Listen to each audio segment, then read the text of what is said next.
మనం రోజు చేసే వర్కౌట్స్‌ని పక్కకు పెట్టి, కాంపిటీషన్ దగ్గరవుతున్న కొద్దీ, ఈ సర్క్యూట్ ట్రైనింగ్‌ని ఎందుకు సెలెక్ట్ చేసుకుంటాం? చెప్తా గానీ ఫాలో అవ్వు. కాంపిటీషన్‌కి దగ్గరవుతున్న కొద్దీ, మన కండిషన్ మంచిగా రావడానికి ఫ్యాట్ లాస్ అవ్వడం ఎంత ఇంపార్టెంటో, ఉన్న మజిల్ ప్రిజర్వేషన్ అండ్ హెల్త్‌ని కాపాడుకోవడం గూడా చాలా ఇంపార్టెంట్. ఫస్ట్ థింగ్, నువ్వు కార్బ్స్‌ని డిప్లీట్ చేసుకుంటూ వెళ్తూ ఉంటావు, కాంపిటీషన్‌కి దగ్గరవుతున్న కొద్దీ. సో, నీ ఎనర్జీ గూడా తగ్గుతూ వెళ్తూ ఉంటుంది. ఇంతకుముందులాగే ఇప్పుడు గూడా లిఫ్ట్ చేయాలి హెవీ వెయిట్స్ అని జెప్పి, ప్రీ వర్కౌట్ దాగి, అది దాగి, ఇది దాగి, మొండిగా హెవీ వెయిట్స్ లిఫ్ట్ చేస్తే ఇంజ్యూర్ అయ్యే ఛాన్స్ ఉంటది. సో, దానివల్ల నీ కాంపిటీషన్ దెబ్బతినే ఛాన్స్ ఉంటది. And second thing, hire in calorie burn. ఈ సర్క్యూట్ ట్రైనింగ్ మీ హార్ట్ రేట్‌ని ఎలివేట్ ఉంచుద్ది. మోర్ క్యాలరీ బర్న్ చేయడానికి ఛాన్స్ ఉంటది. ఎందుకంటే రెస్ట్ టైమ్ తక్కువ తీసుకుంటూ చేస్తావు కాబట్టి. And third thing, improved condition.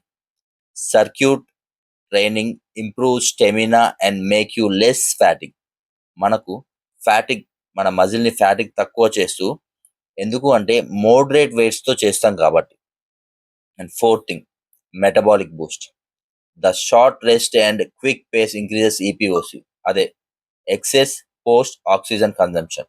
మనం వర్కౌట్ అయిపోయిన తర్వాత గూడా ఆక్సిజన్ కన్జంప్షన్ హెవీగా ఉంటది కాబట్టి, అప్పుడు గూడా మనకు క్యాలరీ బర్నింగ్ ఎక్కువ జరిగే ఛాన్స్ ఉంటదనమాట. సరే, ఇన్ని లాభాలున్నాయి. దీనివల్ల వచ్చే నష్టాలేంటి అంటే, ఎవ్రీడే మనం సర్క్యూట్ చేస్తూ ఉంటాం కాబట్టి, ఓవర్‌గా హెవీ వెయిట్స్ లిఫ్ట్ చేసి, రోజు ఒకే మజిల్‌ని హిట్ చేయడం వల్ల, మనకు రెస్ట్ అనేది తక్కువ ఉండొచ్చు మజిల్‌కి. అండ్ మజిల్ గూడా డ్యామేజ్ అయ్యే ఛాన్స్ ఉంటది. సో, ఫుల్‌నెస్ మనకు కాంపిటీషన్‌లో కనబడకపోవచ్చు. సో, దానికి ఏం జేయాలి అంటే, డివైడ్ యువర్ వేరియేషన్స్. ఎగ్జాంపుల్ ఏంటి అంటే, నువ్వు ఒకవేళ ఇవాళ చెస్ట్ పెర్ఫార్మ్ చేద్దాము అనుకున్నావనుకో, దాంట్లో సింగిల్ మజిల్‌నే సెలెక్ట్ జేసుకో. ఎగ్జాంపుల్, నీ అప్పర్ చెస్ట్ చేద్దాము అనుకుంటున్నావు. ఒకరోజు అప్పర్ చెస్ట్, షోల్డర్‌లో ఒక డెల్ట్ అండ్ బ్యాక్‌లో ఒక వేరియేషన్, లెగ్స్‌లో ఒక మజిల్, బైసెప్‌లో ఒక మజిల్. అలా సెలెక్ట్ చేసుకొని, ఇది ఒక్క సెట్‌గా చేయడానికి ట్రై చేయి. టైం తక్కువ తీసుకోవడానికి ట్రై చేయి.